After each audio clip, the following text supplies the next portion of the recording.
My boyfriend told me to stop being so sensitive. He lost it when I stopped reacting entirely. Liam used to love how I reacted to everything. When we first started dating 3 years ago, he'd tell me my expressiveness was adorable. I'd gasp at plot twists in movies, tear up at commercials with puppies, laugh until I couldn't breathe at his jokes. He said my emotions made everything more vivid, like experiencing life in high definition instead of grainy black and white. He'd wrap his arms around me when I cried at sad songs and kiss my forehead when I got excited about small things like finding the perfect avocado at the grocery store. 6 months in, he proposed during a sunset hike, and I cried so hard I could barely say yes. He laughed and wiped my tears and said he never wanted me to change. But somewhere around our second anniversary, something shifted. I'd gotten a promotion at the advertising agency where I worked as a junior copywriter, and the stress came with longer hours and tighter deadlines. My creative director, Francine, was brilliant but demanding, expecting 3 concepts by Monday when it was already Friday afternoon. I'd come home exhausted and need to decompress by talking through my day. Liam would listen at first, nodding along, but his eyes would glaze over halfway through. When I'd cry from frustration about a rejected campaign or a client who couldn't articulate what they wanted, he'd sigh and say I was overthinking things. The first time he said I was being too sensitive,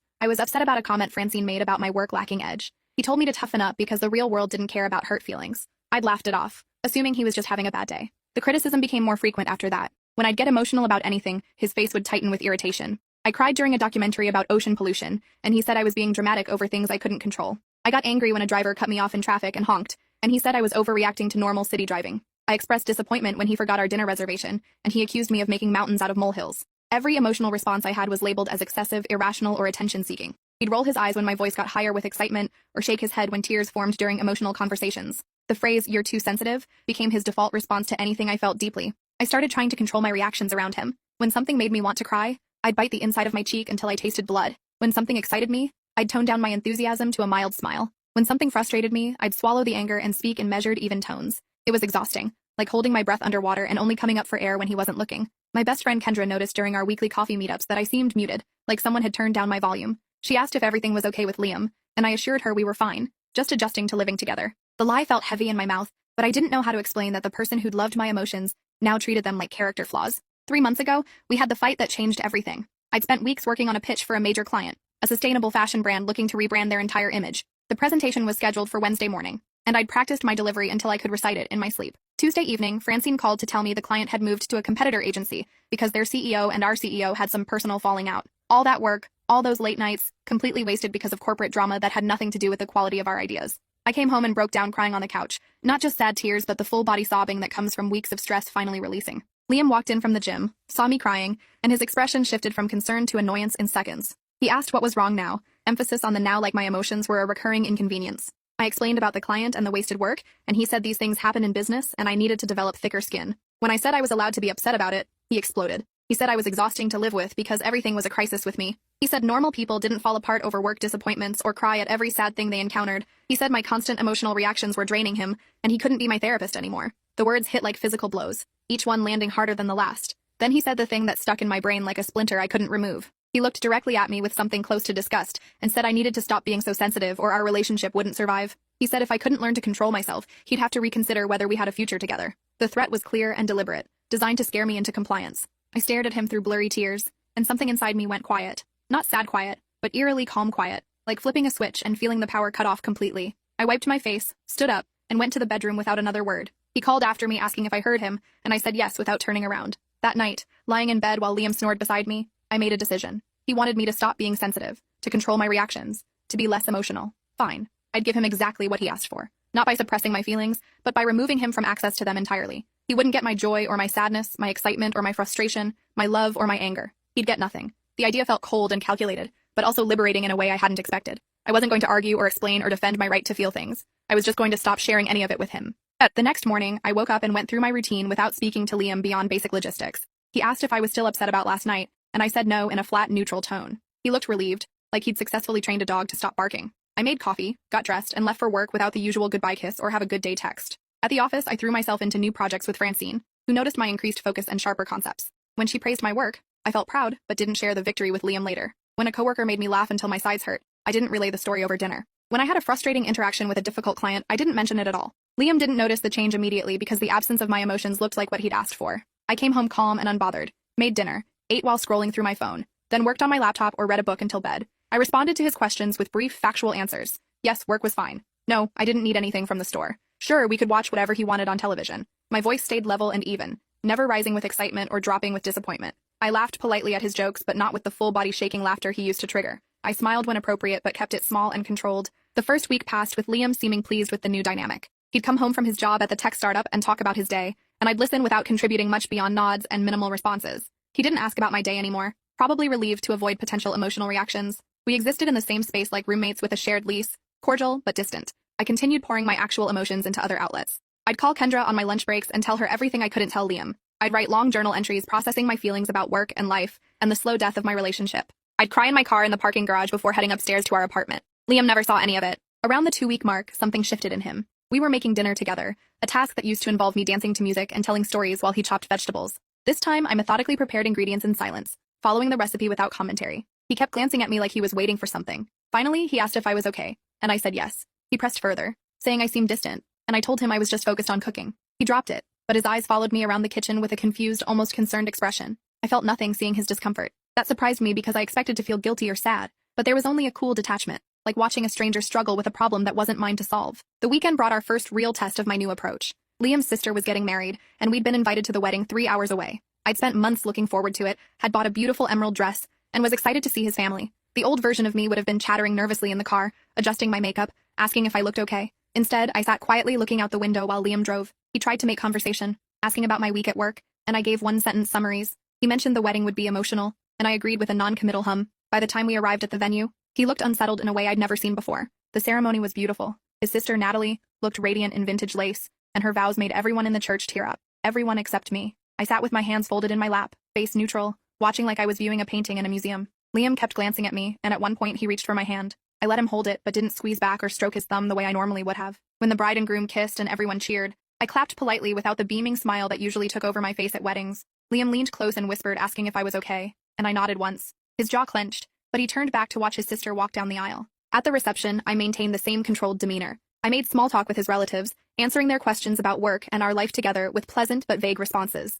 When his aunt asked when we'd be getting married, I said we hadn't set a date and changed the subject. When his cousin tried to pull me onto the dance floor, I declined politely, saying I preferred to watch. Liam danced with Natalie and his mother and several relatives, and I sat at our table sipping water. He kept looking back at me with this expression I couldn't quite read, something between frustration and worry. I looked at my phone and scrolled through messages from Kendra, who was asking how the wedding was going. On the drive home, Liam finally addressed it directly. He said I'd seemed off all day, like I wasn't really present. I asked what he meant, keeping my voice carefully neutral. He said I didn't cry during the ceremony or dance at the reception or seem happy for his sister. I told him I was happy for Natalie and hoped she had a wonderful marriage. He said it didn't seem like it, that I'd acted like I was at a business conference instead of a family wedding. I said I thought I'd been perfectly appropriate, and asked if I'd done something wrong. He opened his mouth and closed it, unable to articulate exactly what bothered him, because technically I'd been polite and present. We drove the rest of the way in silence, and I felt the first flicker of satisfaction at his obvious confusion. The week after the wedding, Liam started actively trying to provoke emotional reactions from me. He'd tell elaborate stories about his day, watching my face for signs of interest or amusement. I'd listen and respond with generic comments like, "That's nice," or "Sounds frustrating," without any real inflection. He'd show me funny videos that used to make me laugh until I couldn't breathe, and I'd smile slightly and say it was amusing. He bought my favorite dessert from the bakery across town, and I thanked him and ate it without the usual moans of appreciation or enthusiastic praise. Each attempt fell flat against my carefully maintained neutrality, and I could see his frustration building. One evening he came home with flowers, something he hadn't done in over a year. Red roses, my favorite, in a crystal vase. The old me would have thrown my arms around him and kissed him and put them in the perfect spot where light would hit them just right. Instead, I said thank you, put them on the kitchen counter, and went back to answering emails on my laptop. He stood there holding the vase like he didn't know what to do with his hands. He said he thought I'd be happy, and I said the flowers were lovely. He said I didn't seem happy, and I asked what he wanted me to do. He couldn't answer that, couldn't explain what specific reaction he was expecting, so he just put the vase down and left the room. Kendra noticed the change in me during our Thursday coffee date. She said I seemed calmer, but also somehow emptier, like I was running on autopilot. I told her about my decision to stop sharing emotions with Liam to give him the non-sensitive girlfriend he'd demanded. She looked worried and asked if I was okay. Really okay, not just performing okay. I thought about it and realized I actually was okay.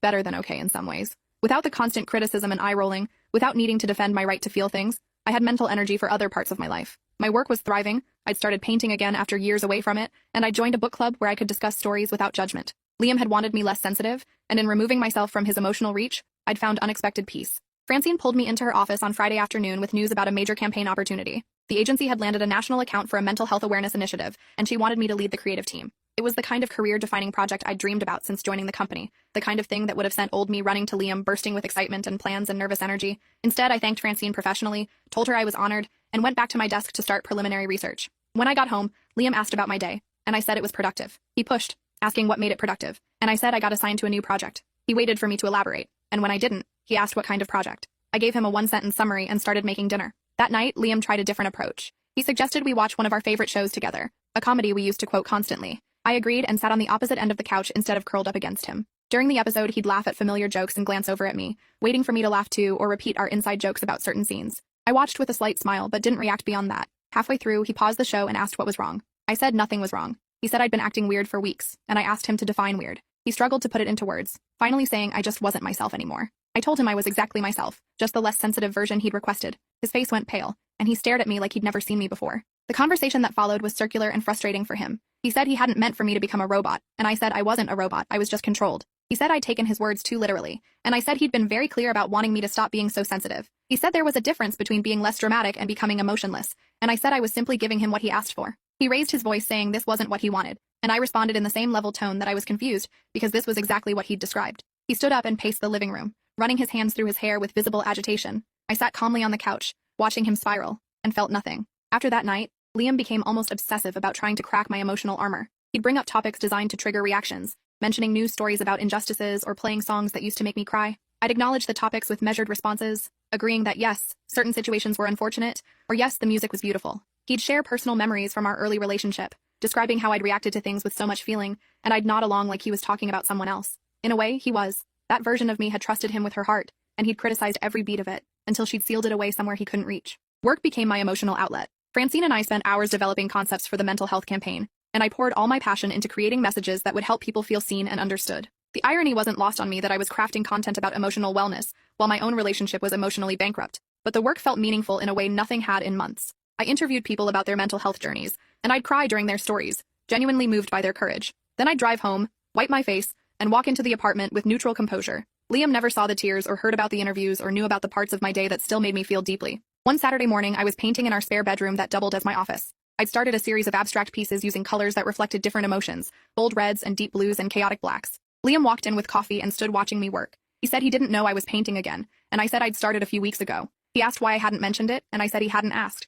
He set the coffee down and said we needed to talk about what was happening between us. I put down my brush and turned to face him, waiting. He said he felt like he was living with a stranger, and I said I was still the same person. He said that wasn't true, that I'd become cold and distant and unreachable. I asked if he preferred when I was emotional, and he said yes, surprisingly. He said he missed the version of me who felt everything so intensely. I felt something stir then. Not emotion, but a kind of cold clarity. I asked him to explain why he'd spent months criticizing that version of me if he missed her so much. He said he'd been stressed and took it out on me unfairly. I asked why he'd threatened to leave if I didn't stop being sensitive. He said he'd been frustrated and didn't mean it the way it came out. I asked if he understood that you couldn't demand someone change their fundamental nature and then complain when they actually do it. He stood there in my painting space, surrounded by colors he'd never seen me create, and his eyes filled with tears. He said he was sorry, that he'd been wrong, that he wanted to fix this. I told him I wasn't sure there was anything to fix, that maybe this was just who we were now. The weeks that followed were tense in a different way than before. Liam tried desperately to re-engage me emotionally, and I maintained my boundaries with unwavering consistency. He'd apologize for past criticism, and I'd accept his apology without offering forgiveness. He'd tell me he loved me, and I'd say okay. He'd try to plan dates or activities, and I'd go along with them but remain detached throughout. It was like watching someone try to restart a car that had run out of gas, turning the key over and over while the engine refused to catch. Part of me felt bad seeing him suffer, but a larger part remembered every time he'd rolled his eyes at my tears or sighed at my excitement or made me feel broken for having feelings. Kendra suggested I consider whether I wanted to stay in the relationship at all. We were having dinner at her apartment, and she'd made her famous pasta while I told her about Liam's recent attempts at reconciliation. She said it sounded like I'd emotionally divorced him already, that I was just going through the motions of cohabitation. I admitted she might be right but said I wasn't sure what I wanted. The relationship felt dead, but the idea of officially ending it felt overwhelming. I'd invested 3 years, planned a future, imagined growing old with this person. Letting go of that meant accepting I'd been wrong about him, about us, about everything I thought we were building together. 2 months into my emotional shutdown, something happened at work that would have normally destroyed me. The mental health campaign I'd been leading got killed by the client after they saw our initial concepts. They said our approach was too raw, too honest, that they wanted something more aspirational and less focused on struggle. Francine was furious, I was devastated, and the entire team had worked overtime for nothing. I sat in the conference room after the call ended, staring at my laptop screen, feeling the familiar pressure of tears building, but I was at work, surrounded by colleagues, and I'd learned to compartmentalize so effectively that even genuine grief couldn't break through in the wrong environment. I drove home that evening with tears streaming down my face, finally letting the disappointment release. By the time I parked in our building's garage, I'd cried myself empty and could walk into the apartment with my usual neutral expression. Liam was cooking dinner, something he'd been doing more often in his attempts to be a better partner. He asked about my day, and I said the campaign got canceled. He stopped stirring the sauce and turned to look at me, concern flooding his face. He asked if I was okay, and I said I was fine. He came closer and said I didn't have to pretend with him, that he wanted me to feel comfortable sharing. I looked at him directly and said I wasn't pretending. I was fine, and asked when dinner would be ready. His face crumpled in a way I'd never seen before. Not angry or frustrated, but genuinely hurt and scared. He said he knew I wasn't fine, that a project I'd cared about had just been killed, and any normal person would be upset. I told him I'd already processed it and didn't need to discuss it further. He asked where I'd processed it, when, and I said in the car on the way home. He asked why I couldn't process it with him, and I said because he wasn't a safe person to process emotions with. The words hung in the air like smoke from a fire, visible and impossible to ignore. He stepped back like I'd slapped him, and his eyes went glassy with unshed tears. He said that wasn't fair, that he'd been trying so hard to change. I said 3 months of trying didn't erase 2 years of criticism. That night, Liam slept on the couch. I heard him out there around 2 in the morning, the sound of quiet crying seeping under the bedroom door. The old me would have gone to comfort him, would have put aside my own hurt to soothe his. This version of me stayed in bed, staring at the ceiling, feeling the weight of our dying relationship pressing down like a heavy blanket. I thought about what Kendra had said, about emotional divorce, and realized she was absolutely right. I'd already left him in every way that mattered. We were just still living in the same physical space, 2 people orbiting each other without ever really connecting. The next morning, Liam looked exhausted, his eyes red and swollen. He'd made coffee and breakfast, setting out my favorite mug and making eggs exactly how I liked them. I thanked him and ate in silence, checking emails on my phone. He watched me with this desperate intensity, like he was memorizing my face or trying to see through my skull into my thoughts. Finally, he said we couldn't keep living like this. I agreed. He said something had to change or the relationship was over. I said he was probably right. He asked if I even cared anymore, and I said I wasn't sure. The honesty seemed to hit him harder than any lie would have. He asked when I'd stopped caring, and I said probably the night he told me to stop being sensitive or he'd leave. He made a sound like all the air had been punched from his lungs. We spent the weekend in careful avoidance, him in the living room and me in the spare bedroom painting. I'd started a new piece, all sharp angles and cold blues, representing the distance between 2 people in the same space. My phone buzzed with text from Kendra asking how I was doing, and I told her Liam and I were probably ending things. She offered to come over, but I said I needed time to figure out what I wanted. The truth was, I already knew what I wanted. I wanted to feel safe expressing emotions again. I wanted someone who didn't treat my feelings like inconveniences. I wanted the version of myself who'd existed before I'd learned to shut down for self-preservation. But I didn't know if I could find her again, or if she was permanently lost. Monday morning, I woke up to find Liam already gone for work with a note on the kitchen counter. He'd written that he understood he'd broken something between us, that he'd taken the person he loved and made her afraid to be herself, and that he didn't know how to fix it, but wanted to try. He'd written that he was moving out for a while to give me space to figure out what I wanted, that he'd stay with a friend and we could talk when I was ready. The note ended with an apology and the words, "I miss you," in handwriting that looked shakier than usual. I read it 3 times, waiting for emotions to surface, and felt only a distant sadness, like mourning someone who'd died years ago. That evening, I came home to an apartment with half the furniture gone. Liam had taken his things efficiently, leaving spaces where his bookshelf had been, where his desk had stood, where his shoes usually piled by the door. The emptiness felt both freeing and suffocating. I walked through the rooms touching the bare spots, and finally, alone in the space we'd shared, I let myself feel. I sat on the floor of our bedroom and cried for the relationship we'd had at the beginning, for the person I'd been before I learned to hide, for the future we'd planned that would never happen. I cried until my head pounded and my eyes swelled and my throat was raw. Then I called Kendra, and she came over with wine and takeout and let me talk for 3 hours straight. Over the following weeks, I slowly came back to life. Without Liam's critical presence, I stopped monitoring my reactions and let myself feel freely again. I cried during movies, laughed loudly at jokes, got excited about small things like good coffee or sunny weather. At work, Francine noticed the change and commented that I seemed more like my old self. I told her I was working through some personal stuff, and she shared that she'd gone through a similar experience with an ex who'd constantly criticized her intensity. She said some people were intimidated by those who felt deeply, and it said more about them than about us. Her words landed with unexpected comfort. Liam texted occasionally, asking how I was doing and if I'd thought about what I wanted. I'd respond briefly that I was fine and still processing. After a month, he asked if we could meet for coffee to talk. I agreed, curious about what he wanted to say and knowing I needed closure regardless of the outcome. We met at a neutral cafe downtown on a Saturday afternoon. He looked thinner,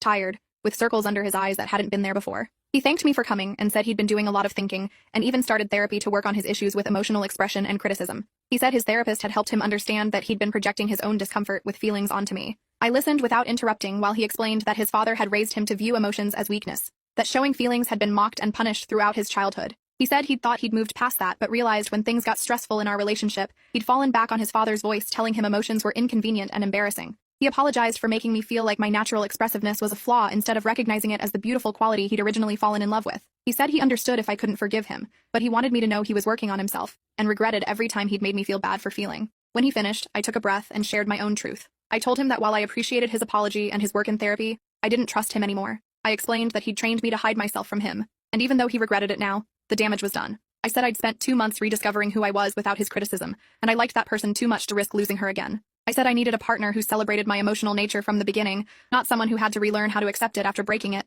His eyes filled with tears, and he nodded slowly, accepting my decision even as it clearly hurt him. We talked for another hour about logistics, dividing belongings, handling our lease. The conversation was sad but civil. 2 people who'd loved each other acknowledging that love wasn't always enough to overcome fundamental incompatibility. When we hugged goodbye outside the cafe, I felt genuine affection for him, but also relief. Relief that I wouldn't have to monitor my reactions or suppress my joy or hide my tears.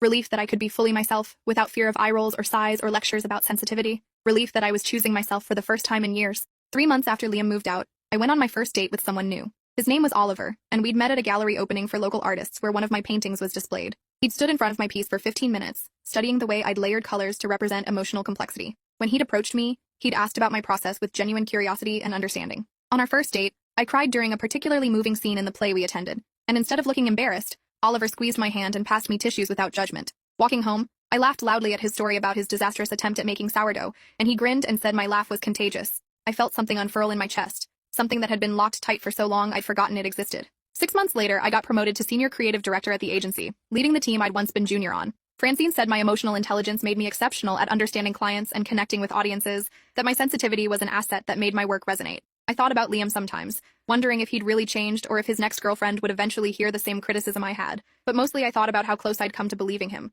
to accepting that my emotions were flaws that needed fixing instead of gifts that needed honoring. I thought about the version of myself who'd shut down completely, and while I didn't regret protecting myself that way, I was grateful to have found my way back. The mental health campaign eventually came back to life with a different client who loved our raw, honest approach. The night we launched, I stood in Times Square watching our billboards light up with messages about emotional authenticity and the courage it takes to feel deeply. My phone buzzed with a text from Oliver saying he was proud of me, and I felt my eyes well up with happy tears right there on the crowded street. A woman next to me noticed and asked if I was okay. I laughed through the tears and said I was better than okay. I was finally myself again. She smiled and said that was something worth crying about, and I agreed completely.